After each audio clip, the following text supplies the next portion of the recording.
تبارك الذي نزل الفرقان على عبده ليكون للعالمين نذيرا الحمد لله رب العالمين والصلاة والسلام على رحمت للعالمین اما بعد، دنیا کے اعتبار سے ان کو جوابات دے دیے گئے۔ اب آخرت میں اللہ جل شانہ اپنے نبی علیہ الصلاۃ والسلام کو آخرت کا منظر نازل فرما کر جو ایمان لانے سے رکے ہوئے ہیں ان کے سامنے ان کے میدان محشر کی حالت کیا بنے گی، کیا گت بنے گی، اور نبی علیہ الصلاۃ والسلام کو ان کی اندرونی امراض، مرضی امراض، بیماریاں کیا ہیں وہ دکھانا چاہ رہے ہیں تاکہ نبی رحمت صلی اللہ علیہ وسلم کو تسلی ہو جائے۔ اللہ جل شانہ حکیم ہے۔ اعوذ باللہ من الشیطان الرجیم، بسم اللہ الرحمن الرحیم۔ وَلَوْ تَرَىٰ إِذْ وُقِفُوا عَلَى النَّارِ فَقَالُوا يَا لَيْتَنَا نُرَدُّ وَلَا نُكَذِّبَ بِآيَاتِ رَبِّنَا وَنَكُونَ مِنَ الْمُؤْمِنِينَ۔ اے کاش کہ آپ ان کی حالت کو دیکھیں۔ کون سی حالت؟ جب وہ جہنم کے سامنے کھڑے کر دیے جائیں گے تو وہ چلائیں گے، روئیں گے اور یہ کہیں گے آئے کاش ایسا بھی فیصلہ ہو جاتا کہ ہمیں واپس دنیا میں بھیج دیا جاتا تو ہم اللہ کی، ہمارے رب کی آیتوں کو نہ جھٹلاتے اور ہم ہمارے رب پر ایمان لے آتے، مومن بن جاتے۔ یہ ان کی زبان کا اقرار ہوگا۔ ان کی حقیقت کیا ہے؟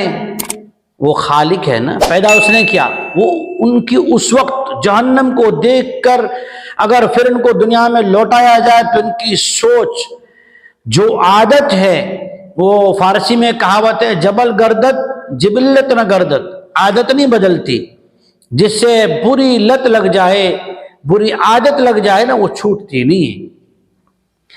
اللہ جل شانہ نے وضاحت کی، بل بدا لهم ما كانوا يخفون من قبل ولو ردوا لعادوا لما نهوا عنه وانهم لكاذبون۔ بلکہ حقیقت یہ ہے، یہ جو رو رہے ہیں نا، حقیقت یہ ہے کہ ان کے سامنے ان کی جو کچھ چھپی ہوئی پہلے کی چیزیں تھی ساری کھل گئی، ان کے سامنے ان کی بھولوں کی حقیقت آ گئی۔ اس لیے یہ لوگ جو ہے چاہتے ہیں، اور اگر ان کو دنیا میں لوٹا بھی دیا جائے تو یہ لوگ پھر انکار ہی کریں گے۔ وہ کیا کریں گے؟ اس سے انکار ہی کریں گے، اور جھٹلانے والی ہے، ان کی عادت یہ ہے۔ ان کے تو دنیا میں یہ دعوے تھے۔ کیسے دعوے؟ وَقَالُوا إِنْ هِيَ إِلَّا حَيَاتُنَا الدُّنْيَا وَمَا نَحْنُ بِمَبْعُوثِينَ۔ یہ تو کہا کرتے تھے کہ ہماری زندگی تو دنیا ہی کی زندگی ہے، مرنے کے بعد ہمیں اٹھنا ہی نہیں ہے، زندہ نہیں ہونا ہے، اللہ کے دربار میں پیش بھی نہیں ہونا ہے۔ اللہ نے ان کی ترجمانی کر کے انسانیت کو یہ سبق دیا کہ جس آدمی کی عادت اور سوچ بگڑ جائے نا، آدمی کی ذہنیت خراب ہو جائے، تھنک خراب ہو جائے، پھر اسے کتنی حقیقت واضح کرو، کتنا ہی اسے سمجھاؤ، وہ اندھ بھکتی سے باہر نہیں آتا۔ پھر وہ دنیاوی تعلیم حاصل کر کے، ڈاکٹر بن کے، انجینئر بن کے، اور یہ آسمانی کتابیں ہیں، اس کو پڑھ لکھ کے پھر بھی اسے ہدایت کی اور سچائی کی راہ قبول کرنے کے لیے اس کا دل ساتھ نہیں دیتا۔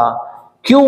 اس لیے کہ اندر میں اسے مرض لگ چکا ہے، لوگوں کو گمراہ کر کے، اپنی روٹی سیکنے کا، لوگوں کو غلط راہ پہ چلا کے اپنا پیٹ بھرنے کا، لوگوں کو غلام بنا کے اپنی جیب بھرنے کا، جسے لت لگ جائے۔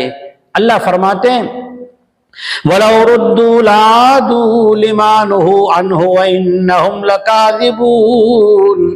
اگر انہیں دنیا میں لوٹا بھی دیا جائے تو یہ انکار ہی کرنے والے ہیں، جھٹلانے والی ہے۔ اس لیے کہ ان کی سوچ ایسی بن گئی، ان کے پیٹ میں بہت اچھی بات یاد آئی آپ کی توجہ سے کہ پیٹ میں حرام کا کھانا جائے اور آدمی کی ذہنیت غلامی کی بن جائے، پھر آدمی اللہ کا بندہ مشکل سے بنتا ہے، اللہ جل شانہ ہمیں آخرت کا یقین کامل نصیب فرمائے، جو موت کے بعد کی حیات طیبہ ہے اللہ تعالیٰ اس کا یقین کامل سارے انسانوں کو نصیب فرمائے۔ اس کے بعد اللہ جل شانہ نے اور ایک تسلی والا جواب دیا ہے انشاءاللہ آئندہ سبق میں۔ آمین وآخر دعوانا الحمدللہ رب العالمین۔ دین کی بات پھیلانا صدقہ جاریہ ہے، ثواب کی نیت سے ویڈیو کو شیئر ضرور کیجیے۔ جزاک اللہ۔